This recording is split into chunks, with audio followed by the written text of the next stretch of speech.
하나님 아버지,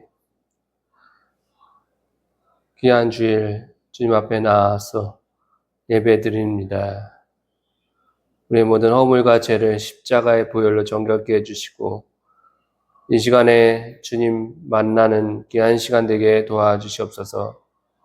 믿음으로 주님 앞에 나아갈 때 상 받기 원합니다. 주님 은혜 베풀어 주시옵소서. 예수님의 이름으로 기도드립니다.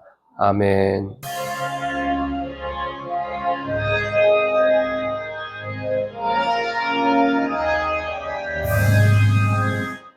술 취하지 말라. 이는 방탕한 것이니 오직 성령으로 충만을 받으라.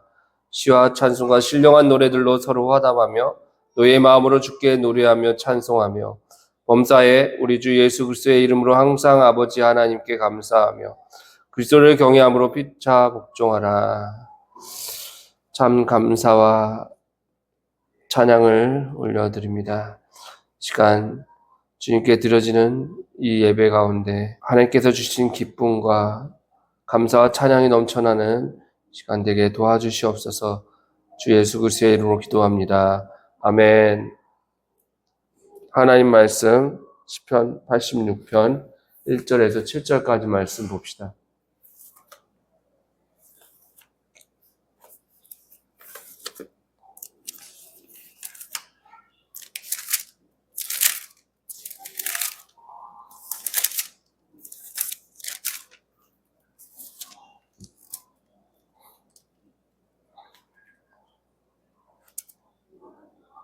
다윗의 기도.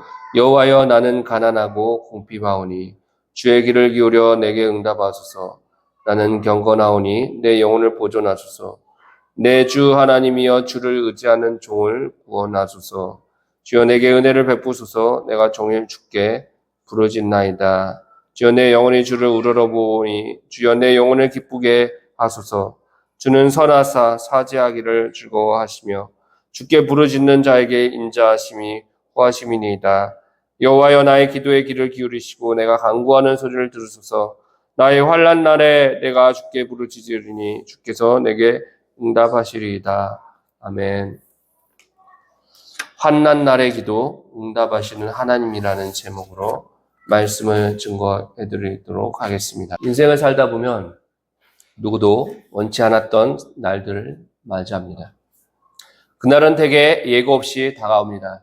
갑작스런 질병이나 한순간에 무너져버린 경제적인 기반, 믿었던 사람과의 관계가 끊어질 때, 또는 사랑하는 가족 안에서 일어나는 갈등과 상처들, 그런 것들이 우리에게 다가올 때 우리는 마치 길 없는 광야 한가운데 홀로 서 있는 것처럼 느껴지는 것입니다.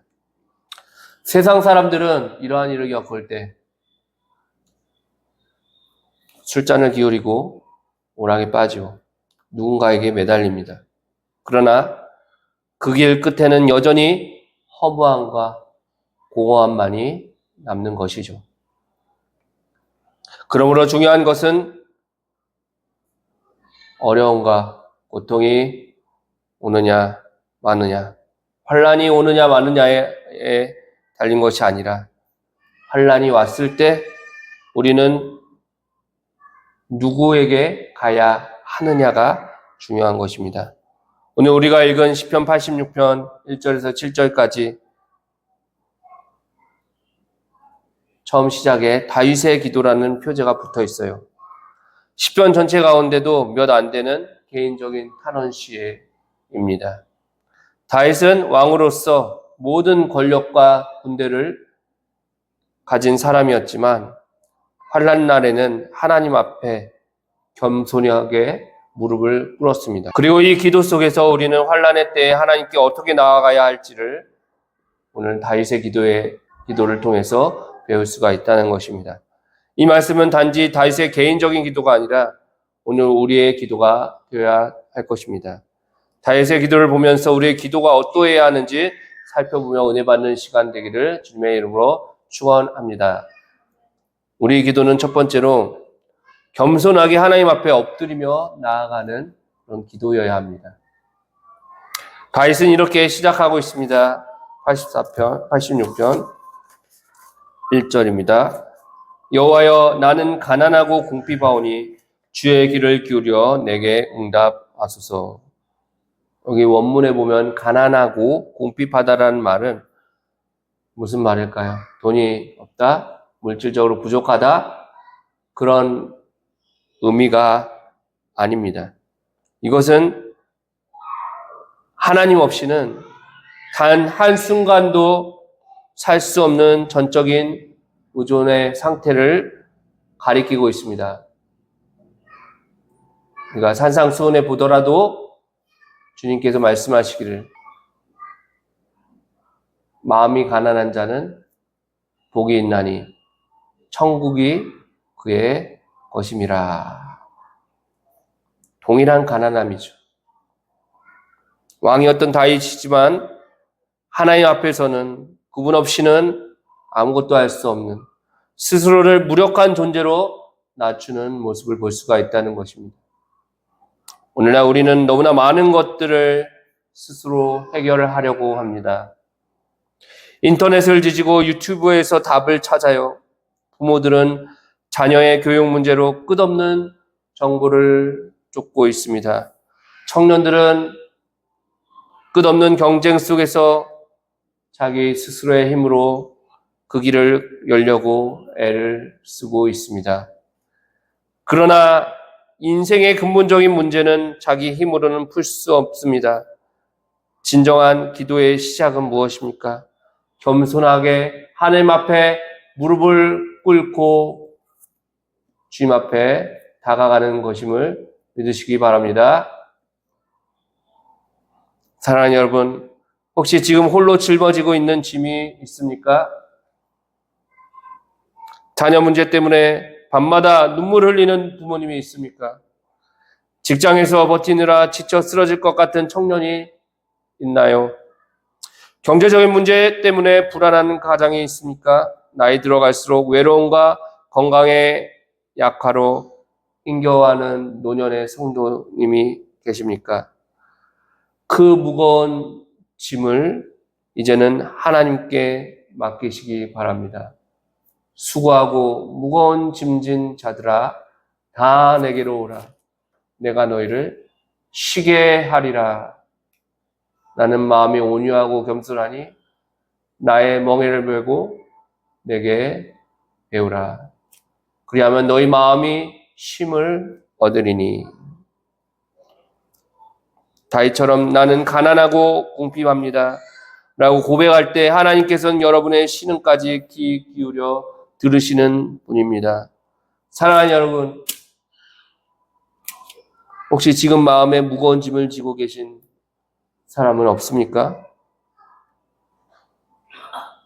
가정의 문제로 인해서 기쁜 한숨을 내쉬면서 이건 아무도 몰라, 나 혼자 감당해야 돼 라고 마음속으로 되뇌는 분이 계실지도 모릅니다. 그러나 하나님은 우리에게 그렇게 홀로 짐을 지고 가라고 하지 않으셨습니다. 주님의 약속이 오늘 우리에게 주어져 있습니다. 좀 어떤 분은 자녀 문제 때문에 속이 타들어갈 사람들이 있을 것입니다.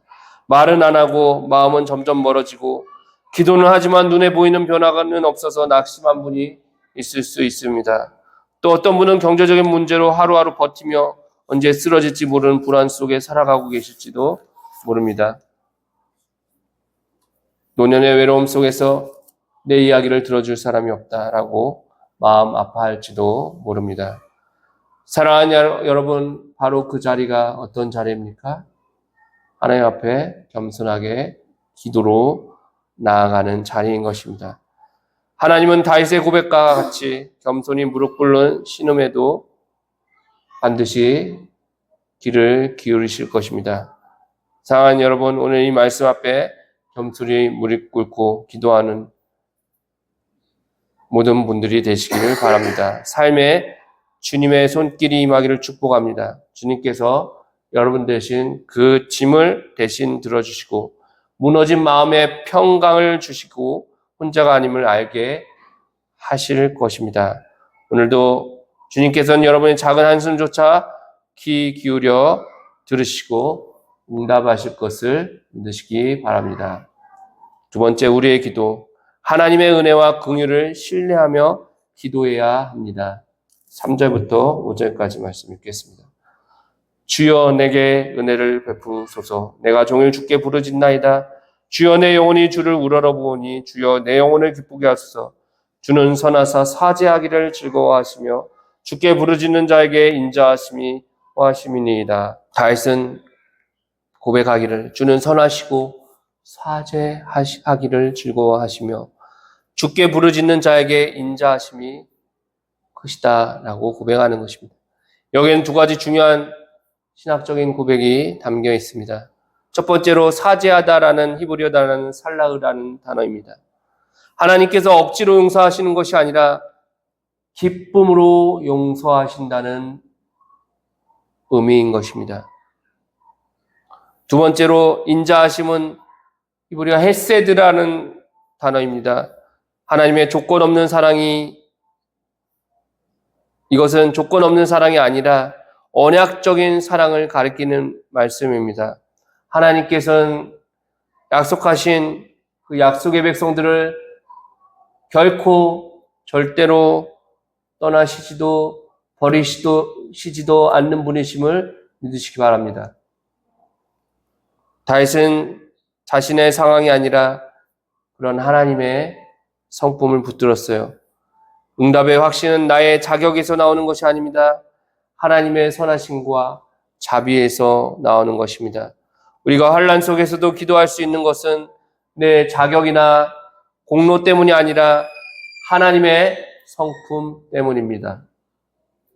하나님은 선하시고 자비하시고 인자하신 분이시기에 우리의 기도를 들으시는 것입니다. 현대사회는 조건부 사랑이 지배하고 있어요. 성적이 좋고 성과가 있고 돈이 많아야 사람들에게 인정받습니다. 하지만 하나님의 사랑은 조건 없는 사랑입니다. 청년들이 취업 실패 속에서 나는 쓸모없는 사람인가 자책할 때 하나님은 말씀하십니다. 여전히 너는 내 사랑하는 아들이요 내 딸이다. 이것이 우리가 붙잡아야 할 은혜입니다. 사랑하는 여러분, 혹시 자신이 과거의 실패로 인해 기도조차 할 자격이 없다고 느끼십니까? 하나님은 여전히 여러분을 기다리십니다. 자녀 문제로 자책하면 내가 부모로서 잘못했구나 괴로워하십니까?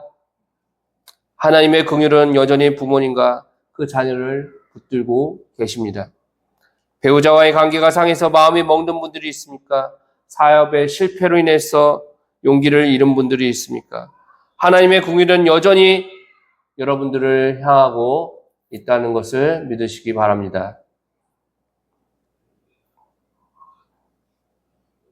하나님은 여전히 은혜와 자비로 함께 하십니다. 우리 마음속에는 늘 이런 두려움이 있습니다. 내가 부족하기 때문에, 내가 잘못 살았기 때문에 하나님이 내 기도를 들어주시지 않을 거야. 그러나 하나님은 우리의 조건을 보시는 분이 아니라 하나님 그분 스스로의 성품 때문에 저와 여러분들의 기도에 응답하시는 것입니다. 오늘 이 말씀을 붙잡으시기 바랍니다. 하나님은 선하시며 용서하시기를 즐거워하시며 인자하심이 크신 분이십니다. 따라하겠습니다. 하나님은 선하시며 용서하시기를 즐거워하시며 인자하심이 크신 분입니다. 그렇습니다. 그러니 낙심하지 맙시다. 다시 하나님 앞에 나아가는 그 기도의 자리로 돌아오시기 바랍니다. 오늘 여러분의 마음이 하나님의 은혜와 긍휼로 새롭게 덮이기를 축복합니다. 실패 속에 낙심한 이들이 다시 일어서기를, 죄책감 속에 눌려있던 이들이 자유함을 얻기를, 조건 없는 사랑 안에서 새로운 용기와 소망을 얻기를 예수 그리스도의 이름으로 간절히 축원합니다. 자, 마지막 세 번째, 우리의 기도, 끊임없이 부르짖으며 기도할 수 있어야 한다는 것입니다. 다윗은 마지막으로 고백하고 있습니다. 나의 환난 날에 내가 주께 부르짖으리니 주께서 내게 응답하시리이다. 여기서 부르짖다라는 단어는 단순하게 속으로 중얼거리는 기도가 아니라 절박하게 외치는 기도를 의미하고 있다는 것입니다. 다윗은 응답이 늦어도 포기하지 않았습니다. 왜냐하면 하나님께서는 반드시 응답하신다는 확신이 있었기 때문이에요. 그렇기 때문에 우리는 포기하지 말아야 합니다. 교회 부흥이 어렵다. 정말 사람들이 오지 않는다. 낙심하지 말고 포기하지 말고 계속해서 기도의 자리로 나아갑시다. 주께 부르짖으며 기도합시다. 하나님께서 일하실 것입니다. 사랑하는 여러분, 기도하다 응답이 보이지 않으면 낙심할 때가 많아요. 이쯤 했으면 됐지, 더는 기도해도 소용없어 라는 마음이 찾아올 때도 있어요. 그러나 오늘 다윗은 이렇게 고백합니다. 나의 환난 날에 내가 주께 부르짖으리니 주께서 내게 응답하시리로다. 하나님께서 반드시 저와 여러분의 기도에 응답하실 것입니다. 그런데 우리는 기도 응답이 오기까지 기다리는 것을 힘들어합니다. 우리나라는 아주 오래전부터 빨리빨리 문화가 발달해 있습니다. 물건 배송도 세계적으로 매우 빠른 나라입니다. 음식을 주문해서 30분 안에 뚝딱 가져다 놓는 것입니다. 그래서 우리나라가 배달 잘하는 배달의 민족이라는 것을 말장난과 상징성을 섞어서 음식 배달업체의 이름으로 만들기도 했다는 것이죠. 그리고 새벽 배송이 있기에 자신이 원하는 상품을 그 다음날 로켓 배송으로 새벽에 가져다가 문 앞에 놓아주는 것입니다. 우리는 너무나도 즉시 처리에 익숙한 것입니다. 하지만 하나님의 응답은 즉각적이지 않을 때가 많아요. 마치 농부가 씨를 뿌리고 물을 주며 싹이 나는 것을 기다리는 것처럼 인내심을 가지고 기다리는 것입니다. 이러한 기다림 속에서 우리가 기도로 뿌려놓은 기도의 씨앗은 보이지 않는 곳에서 자라나게 된다는 것을 믿으시기 바랍니다. 어떤 분들은 병의 치유를 위해 수년간 기도했으나 아직 응답이 없다고 낙심하고 있습니다. 어떤 부모님들은 자녀의 구원을 위해 수년간 눈물로 기도했지만 여전히 변화가 없어 마음이 아픕니다. 교회의 부흥을 위해 오랫동안 기도했으나 열매가 보이지 않아서 낙심하는 분도 있습니다. 그러나 하나님은 우리의 기도를 잊지 않으시는 것입니다. 눈물로 한 기도는 그냥 땅에 떨어져 말라버리지 않습니다. 그것은 하나님의 눈물병에 담겨 있다고 시편 56편 8절 말씀에 기록되어 있는 것입니다. 한번 찾아볼까요? 시편 56편 8절.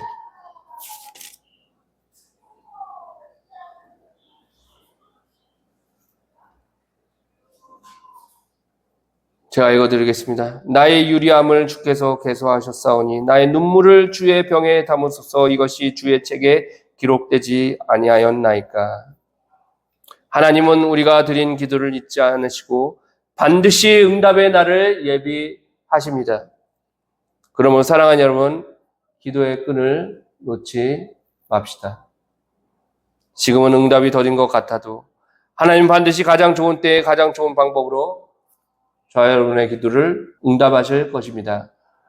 오늘도 끝까지 기도의 자리를 지키는 성도님들 위해 주님의 응답이 반드시 임하기를 축복합니다. 눈물의 기도가 기쁨의 찬양으로 바뀌고 기다림이 열매로 이어지며 여러분의 가정과 교회와 인생 속에 하나님의 영광이 나타나기를 예수 그리스도의 이름으로 간절히 축원합니다. 결론입니다. 시편 86편은 환난의 날에 우리가 어떻게 기도해야 하는지를 보여줍니다. 첫 번째, 하나님 앞에 겸손하게 엎드리시기 바랍니다. 두 번째로, 하나님의 은혜와 긍휼을 신뢰하시기 바랍니다. 세 번째로, 끊임없이 부르짖으시기 바랍니다. 환난 가운데 있는 모든 성도님들의 기도가 다윗의 기도가 되기를 축복합니다.